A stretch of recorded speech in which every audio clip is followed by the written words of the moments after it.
স্বাগত দীপ্ত সংবাদে। আপনাদের সঙ্গে আছি আমি নাদিরা জাহান। শুরুতেই জানাবো সংবাদ শিরোনাম। ঢাকার বাজারে বোতলজাত সয়াবিন তেলের সংকট, হাতিয়ে নেওয়া হচ্ছে বেশি দাম। সিন্ডিকেট করে তারা জিনিসগুলোকে আটকে রাখে, বাজার চাহিদাটা বেড়ে যায়, তখন দামটা বাড়িয়ে দেয়। আরো সিন্ডিকেট করতেছে নাকি ওনারা ইচ্ছাকৃত এরকম করতেছে। চট্টগ্রামের আইনজীবী সাইফুল হত্যা মামলার প্রধান আসামি চন্দন 7 দিনের রিমান্ডে। এবং শরীয়তপুরে স্কুল ভবন নদীতে বিলীন হওয়ায় খোলা আকাশের নিচে চলছে পাঠদান।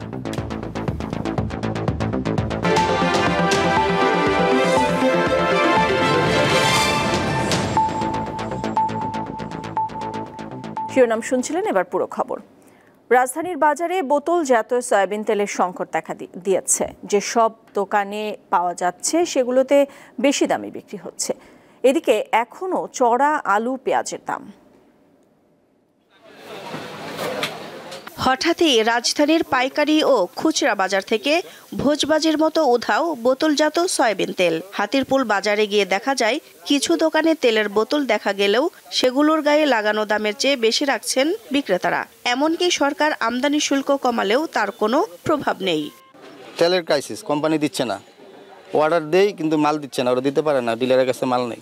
কোম্পানি বলতেছে ওনাদের কাছে তেল নেই, ওনারা ভালো জানে ওনারা এরা সিন্ডিকেট করতেছে নাকি ওনারা ইচ্ছাকৃত এরকম করতেছে। 2 লিটার ছিল আপনার 328 টাকা আমাদের কিনা, এখন বর্তমানে আমাদের 330 টাকা কিনা। গায়ের রেট হচ্ছে 334 টাকা গায়ের রেট আর কি, আমাদের কিনা বেশি পড়তেছে। এখন সিন্ডিকেট করে তারা জিনিসগুলোকে আটকে রাখে, পরবর্তীতে দেখা যাচ্ছে যে যখন বাজার চাহিদাটা বেড়ে যায় তখন দামটা বাড়িয়ে দেয়। আরো এটা আসলে অনেক বড় একটা প্রবলেম, অবশ্যই নজরদারি দরকার। বাজারে এখনো আলু পেঁয়াজ নিয়ে নৈরাজ্য কাটেনি। নতুন আলু বাজার ভেদে 100 থেকে 120 টাকায় বিক্রি হচ্ছে। পুরানো আলু 65 থেকে 80 টাকার মধ্যে রয়েছে। এছাড়া ঝাঁজ কমেনি পেঁয়াজের। নতুন আলু 120, আর পেঁয়াজ ইন্ডিয়ানটা 110, আর দেশিটা 130। আমি আলু নিচ্ছি, শশা নিচ্ছি, ব্যাপক দাম। এতে আমাদের সাধারণ মানুষের হাতের নাগালের বাইরে। শীতকালীন সবজির মধ্যে বেগুন, ফুলকপি, বাঁধাকপি, শিম, লাউ, টমেটোর দাম এখনো চড়া। 1 কেজি আলুর দাম 130 টাকা, 40 টাকা। 1 কেজি শশার দাম 70-80 টাকা। সব কিছুর দাম মানুষের কেনার পর্যায়ে নাই, সহনশীল অবস্থায় নাই। ফুলকপি 40 টাকা বিক্রি করতেছি, বাঁধাকপি এরকমই সেম, টমেটো 140, 120। বেগুন হলো 120 টাকা, যেটা ভালো মানের বড়টা 120 টাকা। যেটা আপনি নর্মালে যাবেন, সামনে একটু ছোটোর দিকে যাবেন, দাম কম। আরও নর্মালে যাবেন, তারপরে আরও কম। মাছ কিনতে শীতের দিনেও খাম ছুটে যায় ক্রেতার। দাম তো একটু বেশি মনে হচ্ছে, একটু কমলে ভালো হতো। সব কিছুতে গত সপ্তাহে একটু অল্প একটু বেশি আমার কাছে মনে হচ্ছে। এই ভাইয়া বললো যে কোরাল নিচে 600 টাকা, দাম একটু বেশি। এই মাছ আপনার কিছুদিন আগে 700 কম বেচতে পারিনি। অপরিবর্তিত রয়েছে গরুর মাংসের দাম। কেজি প্রতি বিক্রি হচ্ছে 750 টাকায়। খাসির মাংস কিনতে খরচ পড়বে 1100 টাকা। দিলশাদানি, দীপ্ত সংবাদ, ঢাকা। চট্টগ্রামে আইনজীবী সাইফুল ইসলাম আলিফ হত্যা মামলার প্রধান আসামি চন্দন দাসকে 7 দিনের রিমান্ডে নেওয়া হয়েছে। একই মামলায় রিপন নামে আর এক আসামির 5 দিনের রিমান্ড মঞ্জুর করেছে আদালত। আজ দুজনকে চট্টগ্রাম মহানগর হাকিম কাজী শরীফুল আলমের আদালতে হাজির করে মামলার তদন্তকারী কর্মকর্তা 10 দিনের রিমান্ডের আবেদন করেন। শুনানি শেষে আদালত একজনকে 7 দিন এবং অন্যজনের 5 দিনের রিমান্ড মঞ্জুর করেন। 26 নভেম্বর সম্মিলিত সনাতনী জাগরণ মঞ্চের মুখপাত্র এবং ইসকনের সাবেক নেতা চিন্ময় কৃষ্ণ দাসের জামিন না মঞ্জুরের পর আদালত পাড়ায় সহিংসতা ছড়িয়ে পড়ে। তখন আইনজীবী সাইফুল ইসলামকে হত্যা করা হয়। গণ-অভ্যুত্থানে শেখ হাসিনার সরকারের পতনের পর ভারতের সঙ্গে উত্তেজনার মধ্যেই পঞ্চগড়ে বিএসএফের গুলিতে প্রাণ হারালেন এক বাংলাদেশি। নিহত আনোয়ার হোসেনের বাড়ি তেঁতুলিয়া উপজেলার দেবনগর ইউনিয়নের আমজুয়ানি এলাকায়। ভোরে পঞ্চগড়ের সদর উপজেলার হাড়িভাষা ইউনিয়নের মোমিনপাড়া ও ভারতের সিংপাড়া সীমান্তের মেইন পিলারের মাঝামাঝি এলাকায় এই ঘটনা ঘটে। বিজিবি জানায়, গত রাতে কয়েকজন বাংলাদেশি সহ ভারতে গরু আনতে যান আনোয়ার হোসেন। ভোরের দিকে গরু নিয়ে ফেরার পথে বিএসএফের 93 ব্যাটালিয়নের চানাকিয়া ক্যাম্পের সদস্যরা তাদের ধাওয়া করে ও গুলি চালায়। এতে ঘটনাস্থলেই নিহত হন আনোয়ার। পরে তার মরদেহ নিয়ে যায় বিএসএফের সদস্যরা। গুলির শব্দ পেয়ে চোরাকারবারিদের প্রতিহত করতে 8 রাউন্ড ফাঁকা গুলি ছোড়েন ঘাগড়া বিজিবি ক্যাম্পের সদস্যরা।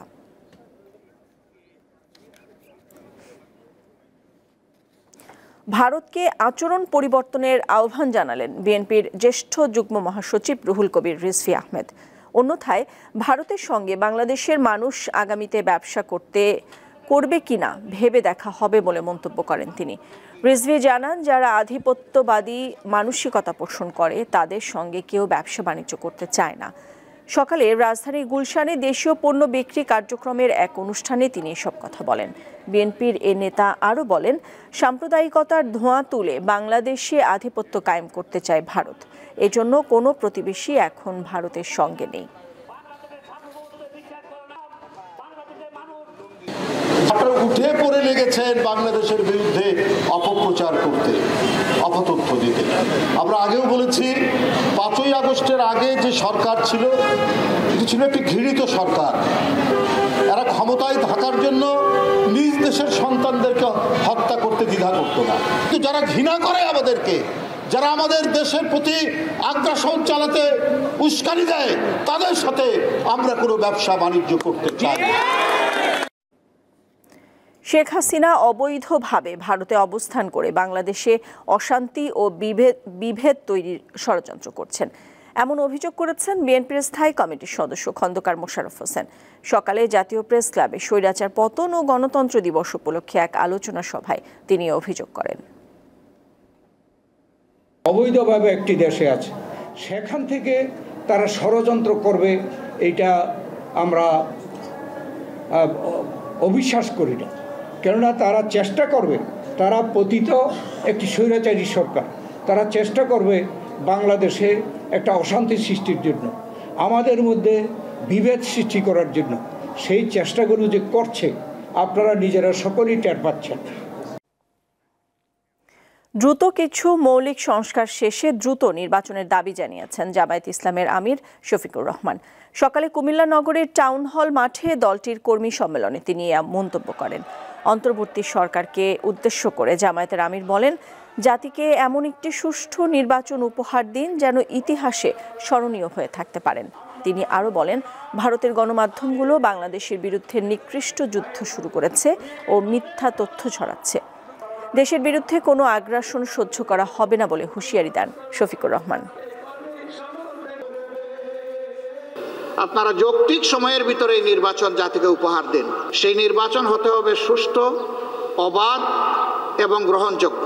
এখানে কোনো পেশি শক্তি অথবা টাকার খেলা চলবে না। এই রাস্তা বন্ধ করতে হবে। এই রাস্তা যদি বন্ধ করতে হয় তাইলে কতগুলো প্রয়োজনীয় সংস্কারও আনতে হবে। আমরা সরকারকে অনুরোধ করব, সংস্কারে গতি বাড়ান। স্বৈরাচার পতন দিবস আজ। 1990 সালের 6 ডিসেম্বর তীব্র গণ আন্দোলনের মুখে ক্ষমতা ছাড়তে বাধ্য হন সেনাশাসক হুসেইন মোহাম্মদ এরশাদ। 1982 সালের 24 মার্চ ক্ষমতা দখল করেন তিনি। ক্ষমতা ধরে রাখতে তিনি দমন পীড়ন চালান। 1987 সালের 10 নভেম্বর ঢাকা অবরোধ কর্মসূচিতে বুকে পিঠে স্বৈরাচার নিপাত যাক, গণতন্ত্র মুক্তি পাক লিখে পুলিশের গুলিতে নিহত হন নূর হোসেন। ধারাবাহিক গণ আন্দোলনের এক পর্যায়ে 1990 সালের 27 নভেম্বর এরশাদের লেলিয়ে দেয়া বাহিনীর গুলিতে বিএমএ নেতা ডাক্তার শামসুল আলম মিলন নিহত হলে জারি করা হয় জরুরি আইন। তা অমান্য করে রাজপথে নামেন সব শ্রেণী পেশার মানুষ। টানা আন্দোলনে নড়বড়ে হয়ে পড়ে এরশাদের মাসনদ। 6 ডিসেম্বর শেষ হয় তার 9 বছরের সামরিক শাসনের। খোলা আকাশের নিচে চলছে শরীয়তপুরের একটি প্রাথমিক বিদ্যালয়ের কোমলমতি শিশুদের পাঠদান। স্কুল ভবনটি নদীতে বিলীন হয়ে যাওয়ার পর 20 অক্টোবর থেকে এইভাবেই শ্রেণী কার্যক্রম চালিয়ে যাচ্ছে কর্তৃপক্ষ। এতে সীমাহীন দুর্ভোগে পড়েছে শিক্ষক ও শিক্ষার্থীরা। কাঠফাটা রোদ, ভ্যাপসা গরম, বর্ষা কিংবা শীত উপেক্ষা করে এভাবে খোলা আকাশের নিচে চলছে কোমলমতি শিশুদের শ্রেণী কার্যক্রম। বিদ্যালয়ের ভবন না থাকায় বাধ্য হয়েই পাঠদান করতে হচ্ছে তাদের। আমি 52 নং পাইনপাড়া সরকারি প্রাথমিক বিদ্যালয়ে পড়ি। আমি ক্লাস 5-এ পড়ি। আমি ওই পার থেকে প্রতিদিন আসি, আসতে অনেক কষ্ট হয়, ট্রলার পাওয়া যায় না কোনো, এক সময় ট্রলার পাওয়া যায় না, আবার ক্লাসও পাই না কোনো সময়, আবার আসতে অনেক দেরি হয়ে যায়, তারপরে যাইতে অনেক কষ্ট হয়। আর খোলা আকাশের নিচে আমাদের পড়তে অনেকটাই কষ্ট হয়, আমাদের রোদ্রে পড়তে হয়, বৃষ্টিতে ভিজতে হয়, কোনো সময় তো আমাকে জ্বর হয়ে যায়, ঠান্ডা হয়ে যায়। শরৎপুরের জাজিরা উপজেলার পূর্ব নাওডোবা ইউনিয়নের আহমেদ মাঝি কান্দি এলাকার সরকারি প্রাথমিক বিদ্যালয় এটি। আমাদের স্কুল আমরা খোলা আকাশের নিচে পড়াশোনা করি, আমাদের দেখ সময় ট্রলারে আসতে অনেক কষ্ট হয়, আমাদের স্যারেদেরও কষ্ট হয়। আমরা খোলা আকাশের নিচে পড়ালেখা করি, কোনো সময় বৃষ্টিতে ভিজতে হয়, ঠান্ডা লেগে যায়, জ্বর আনে। গত 5 অক্টোবর স্কুল ভবনটি নদী গর্ভে বিলীন হয়ে যায়। এরপর থেকেই পদ্মা সেতুর অধিগ্রহণকৃত এই সরকারি জমির উপর খোলা আকাশের নিচে শিশুদের লেখাপড়া চালিয়ে যাচ্ছেন স্কুল কর্তৃপক্ষ। আমাদের বাচ্চারা, বিশেষ করে অহনপুর বাচ্চারা আসতে পারে না, খুবই কম উপস্থিত হয়। দেওয়ার পর ওপার যাইতে তাদের একটু সমস্যা হয়। বৃষ্টি বা রোদে খুব বেশি কষ্ট হলে পাশের মাদ্রাসার রান্নাঘরের ঝাপের নিচে আশ্রয় নেয় শিক্ষক শিক্ষার্থীরা। এখন আমাদের এই ছেলে মেয়েদের খোলা আকাশের নিচে ক্লাস নেওয়া লাগছে। কোমলমতি শিশুরা, তাদের পরিষ্কার বাথরুমে যাওয়ার মতো পরিবেশ নাই। 1970 সালে স্থাপিত বিদ্যালয়টিতে টিনের ছাউনি আর পাকা মেঝে ঘরেই চলছিল পাঠদান কার্যক্রম। নদী গর্ভে তলিয়ে যাওয়ায় এখন সেখানে বিদ্যালয়ের তেমন চিহ্নই খুঁজে পাওয়া যায় না। এভাবে খোলা আকাশের নিচে শ্রেণী কার্যক্রম পরিচালনা করতে ব্যাপকভাবে ব্যাহত হচ্ছে পাঠদান কার্যক্রম। এরই মধ্যে স্কুলের জন্য বরাদ্দ চেয়ে পরিকল্পনা ও উন্নয়ন পরিচালকের নিকট পাঠানো হয়েছে।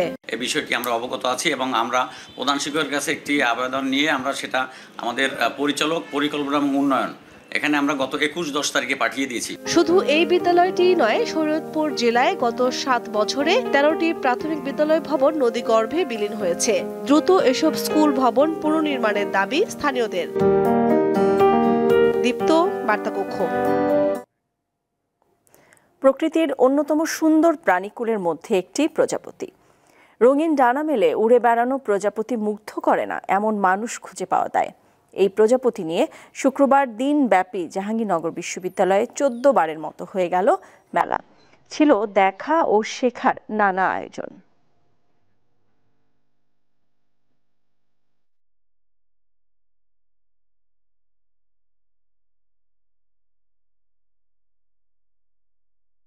হলুদ প্রজাপতি, রং দেখতে কাঁচা হলুদের মতো, খুবই চঞ্চল স্বভাবের এই প্রজাপতি মুহূর্তে স্থান পরিবর্তন করতে পছন্দ করে হলুদ প্রজাপতি।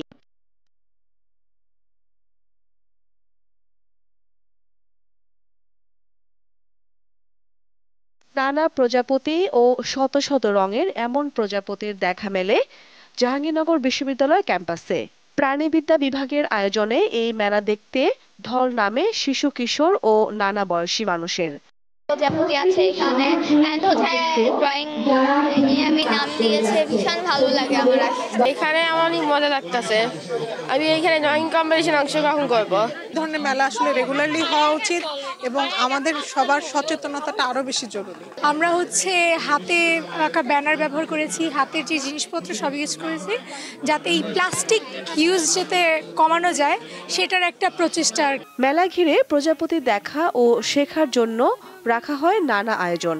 আলোকচিত্র প্রদর্শনী, চিত্রাঙ্কন প্রতিযোগিতা, প্রজাপতির আদলে ঘুড়ি ওড়ানো, বিতর্ক প্রতিযোগিতা ও সাংস্কৃতিক অনুষ্ঠান শেষে বের হয় বর্ণাঢ্য র্যালি।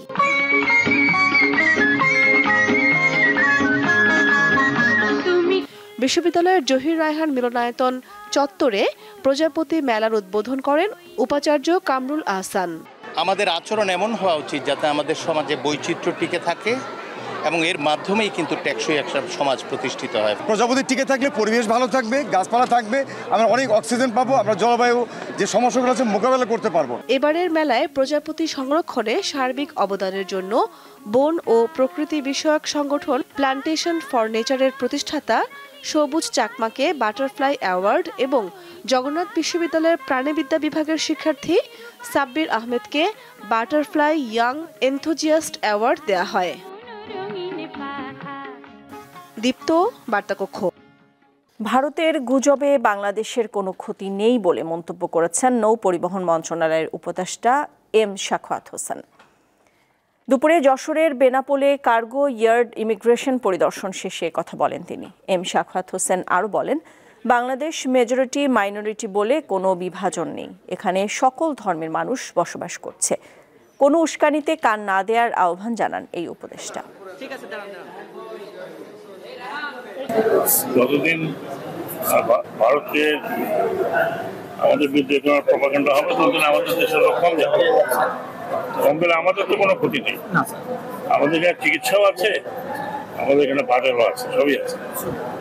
এবার এটা তাদের ব্যাপার, তাদের কলকাতা হোটেল চলছে না, অনেক কিছু চলছে না, ব্যবসা বাণিজ্য বাংলাদেশের উপরে ছিল ট্যুরিজমের জন্য, যারা আমার থেকে যে লোক যায় পৃথিবীতে দ্বিতীয় বৃহত্তম সংখ্যক লোক ভারতে যায় বাংলাদেশ থেকে। তো ওটা তো হিউজ ইকোনমিক বিষয়। এবার KY স্টিল চট্টগ্রাম সংবাদ।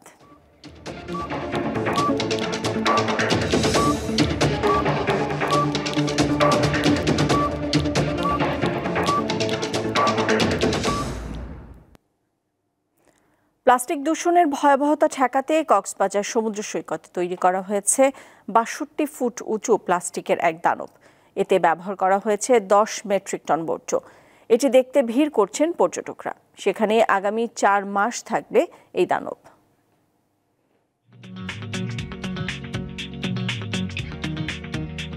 ছয়তলা ভবনের সমান উচ্চতার এই দানব তৈরিতে ব্যবহৃত হয়েছে ফেলে দেয়া প্লাস্টিক। সমুদ্রে প্লাস্টিক দূষণের ভয়াবহতা বন্ধে সচেতনতা বাড়াতে কক্সবাজার সমুদ্র সৈকতে নির্মিত হয়েছে বিশাল আকৃতির এই প্লাস্টিক দানব। ঢাকা বিশ্ববিদ্যালয়ের চারুকলা অনুষদের একদল শিক্ষার্থীর ১২ দিনের প্রচেষ্টায় তৈরি হয়েছে ৬২ ফুট উচ্চতার এই ভাস্কর্য। এতে ব্যবহৃত হয়েছে ১০ মেট্রিক টন প্লাস্টিক বর্জ্য। প্রতি বছর লাখো পর্যটকের সমাগম ঘটে কক্সবাজারের সমুদ্র সৈকতে। তাদের ছুঁড়ে ফেলা প্লাস্টিক বর্জ্যে আশঙ্কাজনক হারে বাড়াচ্ছে দূষণ। হুমকিতে পড়েছে পরিবেশ প্রতিবেশ। বিদ্যানন্দ ফাউন্ডেশনের উদ্যোক্তা জামাল উদ্দিন ভুইয়া জানান, পর্যটকদের সিঙ্গেল ইউজ প্লাস্টিক ব্যবহার করতে নিরুৎসাহিত করার লক্ষ্যেই এটি তৈরির উদ্যোগ নেওয়া হয়েছে। ব্যক্তি পর্যায়ে সচেতনতা বাড়ানো গেলে প্লাস্টিকের ভয়াবহতা রোধ করা যাবে বলে মনে করেন স্থানীয় প্রশাসন। এই সংগৃহীত প্লাস্টিক ৪ মাস পরে যখন প্রদর্শনীটি শেষ হবে তখন আমরা এটিকে যথাযথভাবে রিসাইকেল করার জন্য প্রেরণ করব এবং ইতোমধ্যে ১৫ টন প্লাস্টিক আমাদের বিভিন্ন নাগরিক এবং পর্যটকেরা, স্থানীয় নাগরিক এবং পর্যটকেরা এখানে জমা দিয়েছেন। তার বিনিময়ে তারা হয় খাদ্যপণ্য পেয়েছেন, তা না হলে তারা উপহার হিসেবে নানা ধরনের জিনিস পেয়েছেন। মূল উদ্দেশ্য সচেতনতা, ব্যক্তি পর্যায়ের সচেতনতা তৈরি হলেই কেবলমাত্র আমরা প্লাস্টিকের প্রকৃতভাবে প্লাস্টিককে নিরসন করতে পারবো এবং প্লাস্টিকের যে ভয়াবহতা এটাকে আমরা প্রশমিত করব। এই ভাস্কর্যের পাশে বিদ্যানন্দর পক্ষ থেকে প্লাস্টিক এক্সচেঞ্জ স্টোর খোলা হয়েছে। ফলে প্লাস্টিকের বিনিময়ে বাজার করতে পারবেন নিম্ন আয়ের মানুষ। দীপ্ত, বার্তাকক্ষ। দর্শক, কক্সবাজার সমুদ্র সৈকতে প্লাস্টিকের বর্জ্য এর এই ব্যবস্থাপনা নিয়ে আমরা আরো বিস্তারিত তথ্য জানবো। আমাদের সহকর্মী হারুনুর রশিদ রয়েছেন সেখানে। হারুন, সমুদ্র সৈকতে বর্জ্যের স্তূপ এটি রোধে প্রশাসনের কোনো উদ্যোগ নিতে দেখেছেন কিনা এবং এখনো কি পরিবেশ আসলে তেমনই রয়েছে? এই যে প্লাস্টিকের দানব এর কি কোনো ফল কি পাচ্ছে কিনা সমুদ্রে যে পর্যটক যাচ্ছেন তারা?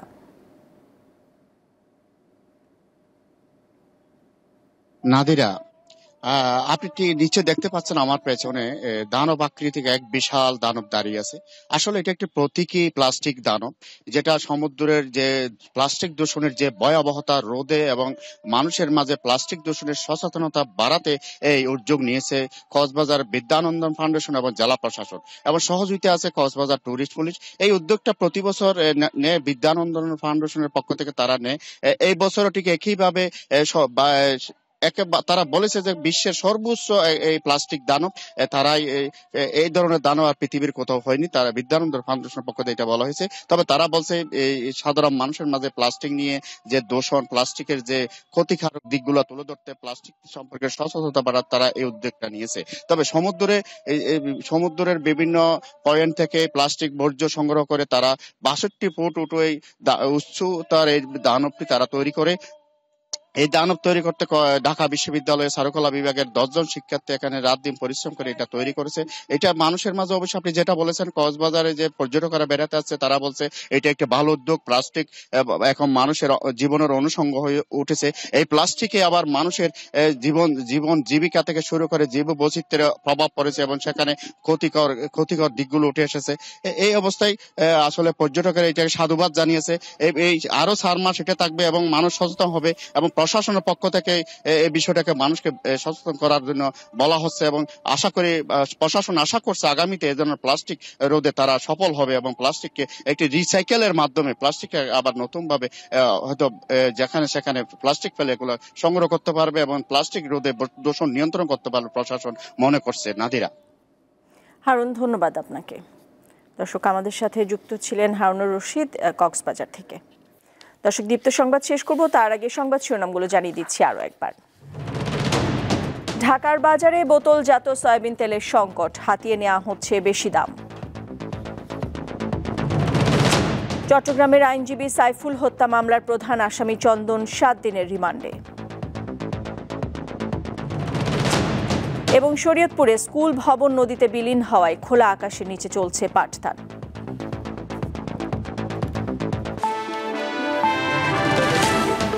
দর্শক, এই ছিল এখনকার মতো। 6টা 40-এ আমাদের পরবর্তী দীপ্ত সংবাদ দেখার আমন্ত্রণ রইল।